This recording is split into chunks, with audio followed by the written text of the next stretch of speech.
Salam sejahtera doktor. Hari ini kami akan membentangkan tugasan 3 penulisan akademik GWCP 1042. Tugasan 3 iaitu persembahan secara bergumpulan. Nama ahli kumpulannya ialah saya Dewi Nasri, anak perempuan Ramesh, rakan saya Arif Wasagam, anak lelaki Manika Wasagam, dan Jasper Tiong Chi Yang. Dalam pembentangan kami pada hari ini, kami pilih satu artikel yang bertajuk sokongan dan halangan yang diterima oleh mahasiswa OKU bermasalah pendengaran di Universiti Kebangsaan Malaysia, UKM. Artikel ini ditulis oleh Muhammad Anafi, Muhammad Yasin, Muhammad Mokhtar Taha dan Nur Syafiqah Abdul Rahim. Kami juga bagi link artikel kami dalam slide ketiga. Dalam pembentangan ini, saya akan menguraikan tentang maksud keutuhan wacana secara ringkas. Kemudiannya saya akan menerangkan tentang 4 jenis keutuhan utama, iaitu semantik, leksikal, gramatikal dan fonologi, dengan menunjukkan contoh-contoh ayat daripada artikel. Okey, pertamanya kita tengok kepada maksud keutuhan wacana. Keutuhan wacana ini bermaksud kesepaduan atau keterikatan antara unsur-unsur dalam sesuatu teks seperti ayat, perengan dan idea supaya keseluruhan teks itu menjadi satu unit makna yang lengkap, logik dan mudah difahami. Terdapat 4 jenis keutuhan wacana.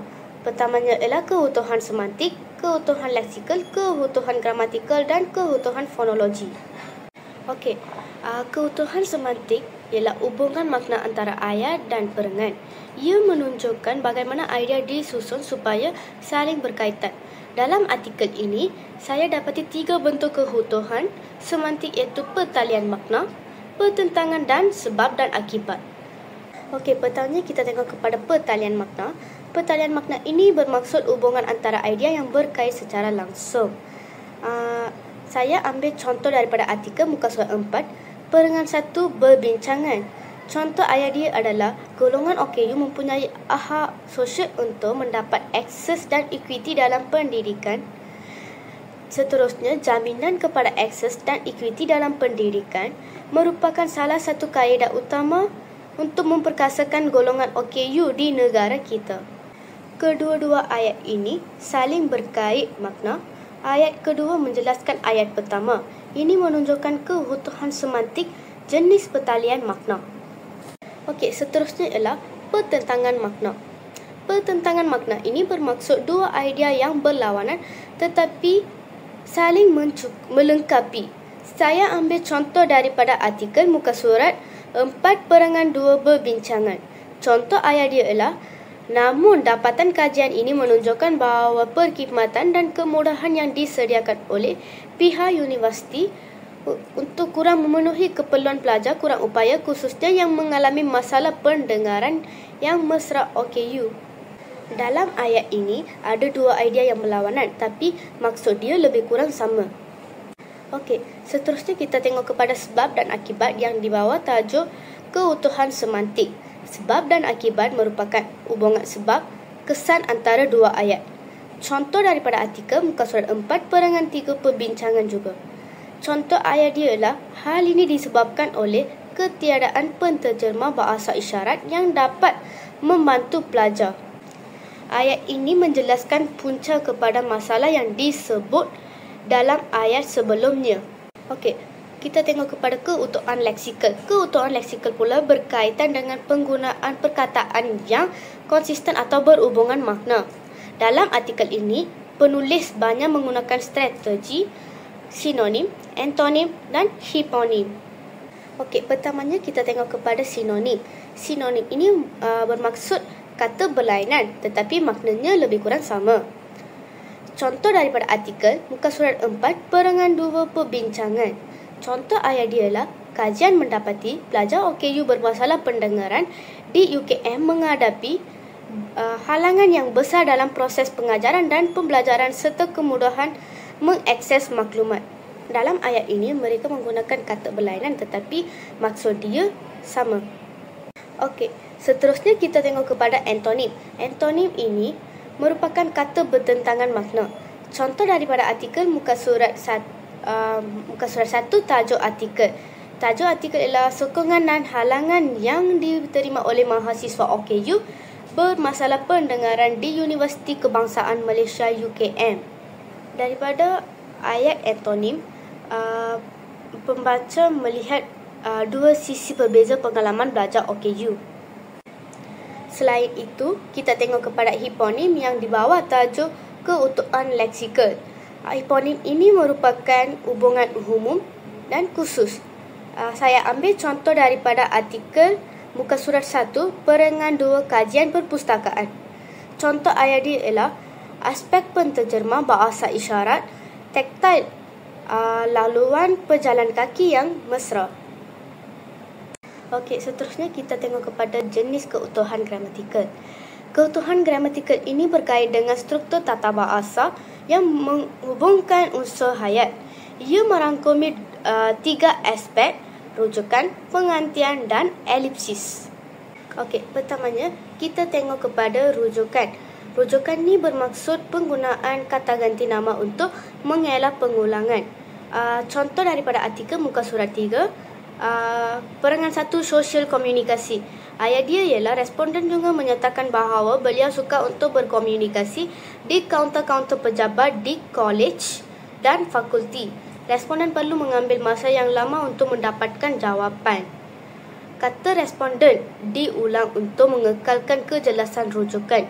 Ini bentuk keutuhan gramatikal melalui rujukan.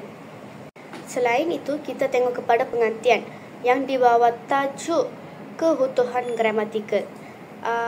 Pengantian ini merupakan menganti unsur yang sama. Saya ambil contoh daripada artikel muka surat 4, perengan 1 alat sokongan. Contoh ayat dia ialah responden menggunakan hearing aids dalam meningkatkan kualiti hidupnya. Alat itu membantu beliau mendengar dengan lebih baik. Dalam contoh ayat yang saya ambil ini, mereka menganti unsur yang sama. Okey, selain itu kita tengok kepada elipsis yang di bawah tajuk keutuhan gramatikal juga. Elipsis ini merupakan menggugurkan kata yang boleh difahami dari konteks. Contoh daripada artikel muka surat 4, perengan 1 kewangan. Contoh ayat dia ialah responden menerima allowance daripada JKM sebanyak 1,800 setiap semester pengajian, namun ianya tidak mencukupi untuk menampung perbelanjaan. Bahagian yang digugur difahami daripada konteks. Yang bahagian yang digugurkan ialah namun ianya merujuk kepada allowance mereka. Okey, hari ini kita tengok kepada keutuhan fonologi. Keutuhan fonologi berkaitan dengan keseragaman bunyi, irama dan bentuk kata yang menjadikan teks lebih sedap untuk pembaca. Dalam keutuhan fonologi ini terbagi kepada 2. Pertamanya ialah aliterasi. Aliterasi ini bermaksud pengulangan bunyi awalan. Saya ambil contoh daripada artikel muka surat 1, perengan 1 abstrak. Contoh ayat dia ialah meningkatkan kesedaran dan kefahaman seluruh warga kampus mengenai cabaran serta keperluan mereka.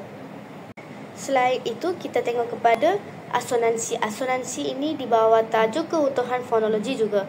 Asonansi ini bermaksud pengulangan bunyi okal. Saya ambil contoh daripada artikel muka surat 4, perengan 1 perbincangan.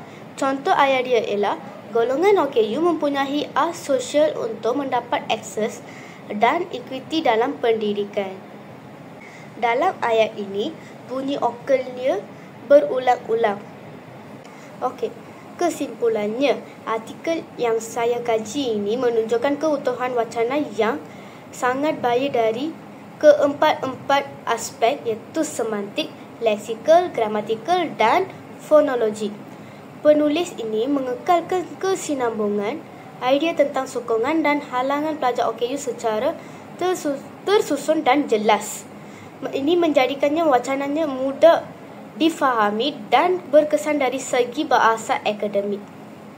Salam sejahtera doktor, nama saya Jasper dan saya akan membentangkan kejelasan penulisan. Artikel ini telah menampilkan kejelasan yang baik melalui penggunaan bahasa yang mudah difahami dan tersusun mengikut bahagian seperti abstrak, pengenalan, kajian kepustakaan, metodologi, tapatan, perbincangan, cadangan dan kesimpulan. Contohnya dalam abstrak, kajian ini telah dijalankan untuk mengenal pasti sokongan yang telah diterima dan halangan yang dihadapi oleh pelajar kurang upaya di sebuah institusi pengajian tinggi di Malaysia. Dan ayat ini telah menunjukkan tujuan kajian dengan lebih jelas dan terus kepada isu utama tanpa ayat berbeli. Yang pertama, bahasa dalam artikel jurnal ini perlulah bersifat akademik dan rasmi supaya sesuai dengan konteks jurnal penyelidikan. Sebagai contoh dalam artikel ini ialah ayat golongan OKU mempunyai hak sosial untuk mendapat akses dan ekuiti dalam pendidikan. Ayat ini telah menggambarkan penggunaan istilah teknikal yang menunjukkan keformalan akademik dan tiada penggunaan katakan diri pertama seperti saya kecuali dalam petikan kata responden. Ia juga menunjukkan penulis mengekalkan jarak objektif antara penyelidik dan subjek kajian.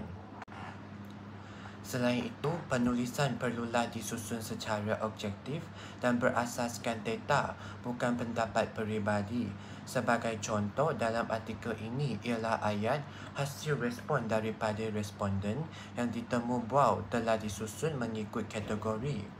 Ayat ini telah menunjukkan laporan berdasarkan dapatan sebenar, bukan pandangan individu penulis. Walaupun kajian ini hanya melibatkan seorang responden, penyampaian hasil tetap mengekalkan nada ilmiah yang neutral tanpa menyebelahi mana-mana pihak. Di samping itu, penulis juga perlulah menggunakan ayat yang mudah difahami, lengkap dan tersusun logik. Setiap perenggan perlulah mempunyai ayat topik dan diikuti ayat isi yang menyokong ayat topik tersebut. Sebagai contoh ayat topik dalam artikel ini ialah ayat responden menyatakan banyak halangan di dalam kuliah baginya. Ayat topik telah memperkenalkan masalah utama iaitu responden menghadapi halangan dalam kuliah. Contoh ayat isi dalam artikel ini ialah ayat antara keperluan utama responden adalah perkhidmatan jurubahasa isyarat untuk mengikuti pengajaran yang disampaikan oleh pensyarah. Ayat-ayat selepas itu menghuraikan secara terperinci sebab halangan berlaku, menunjukkan kejelasan dan kesinambungan idea. Akhirnya, penulisan dalam artikel jurnal ini mempunyai koheren dan kohesi. Koheren bermaksud kesejajaran dan kesinambungan idea. Penulisan artikel ini menunjukkan koheren kerana idea disusun secara logik dan tersusun. Penulis juga memulakan dengan pengenalan isu pendidikan inklusif, diikuti dengan kajian lepas, metodologi, dapatan dan perbincangan. Susunan ini membantu pembaca untuk memahami perkembangan kajian secara teratur. Sebagai contoh dalam artikel jurnal ini ialah ayat, namun dapatan kajian ini menunjukkan bahawa perkhidmatan dan kemudahan yang disediakan oleh pihak universiti kurang memenuhi keperluan pelajar kurang upaya, khususnya yang mengalami masalah pendengaran yang mesra OKU. Ayat ini telah menunjukkan kesinambungan logik daripada dapatan kepada perbincangan dan ini telah membuktikan penulisan yang koheren dan mudah diikuti. Yang kedua, kohesi ialah penghubung bahasa dan penanda wacana yang terdapat dalam artikel jurnal seperti namun begitu, oleh itu, maka, seharusnya, selain itu, oleh yang demikian. Sebagai contoh dalam artikel ini ialah ayat, maka seharusnya pihak pentadbiran IPTA mengambil langkah-langkah proaktif bagi meningkatkan mutu kemudahan dan perkhidmatan di IPTA di samping menangani halangan-halangan yang dihadapi oleh pelajar OKU. Kata hubung maka dan frasa di samping menunjukkan hubungan sebab dan tambahan antara ayat sebelumnya dan ayat baharu. Dan ini telah menjadikan penulisan lebih kohesi dan mudah difahami. Seterusnya saya akan membentangkan tentang analisis sumber rujukan. Pertama sekali, kajian oleh Armstrong menjelaskan bahawa pendidikan inklusif memerlukan sokongan struktur dan hubungan antara institusi, bukan sekadar dasar. Ini memberi asas kepada model kerjasama yang boleh kita aplikasikan di peringkat universiti. Seterusnya, Bell et al. Mengkaji pelajar kurang pendengaran di Afrika Selatan. Dapatannya amat relevan, iaitu pelajar sering berdepan dilema sama anda mahu mendedahkan ketidakupayaan mereka atau tidak kerana bimbang dan identiti diri dan penerimaan sosial. Isu psikososial ini penting untuk kita memahami. Seterusnya adalah Claiborne et al. Dan Den Hart. Kajian antarabangsa oleh kedua-dua orang ini menunjukkan bahawa walaupun ada sokongan sosial, tetapi pelajar masih boleh merasa terasing. Ini kritikan langsung terhadap pelaksanaan dasar inklusif. Adakah sokongan kita ini inklusiviti sebenar atau sekadar formaliti? Sokongan diperkuatkan lagi oleh Den Hart yang mendapati label disability sering menyebabkan stigma dan menjejaskan motivasi pelajar. Ini mengariskan keperluan untuk analisis yang lebih mendalam tentang halangan sosial dan psikologi. Yang seterusnya adalah dua rujukan terakhir ini memberikan perspektif praktikal. Tesis PhD oleh Bell menekankan keperluan untuk pelarasan kurikulum dan latihan pensyarah untuk memastikan akses pendidikan yang adil. Ini adalah sumber utama tentang sokongan pedagogi yang sebenar. Akhir sekali, Bernard Bragg et al. Memberi contoh strategi adaptasi praktikal yang dilakukan pelajar. Ini penting untuk kita membina cadangan intervensi yang benar-benar berkesan, mengambil kira keperluan akademik dan fisikologi. Yang seterusnya adalah dua rujukan terakhir ini memberikan perspektif praktikal. Tesis PhD oleh Bell menekankan keperluan untuk pelarasan kurikulum dan latihan pensyarah untuk memastikan akses pendidikan yang adil. Ini adalah sumber utama tentang sokongan pedagogi yang sebenar. Akhir sekali, Bernard Bragg et al. Memberi contoh strategi adaptasi praktikal yang dilakukan pelajar. Ini penting untuk kita membina cadangan intervensi yang benar-benar berkesan, mengambil kira keperluan akademik dan fizikal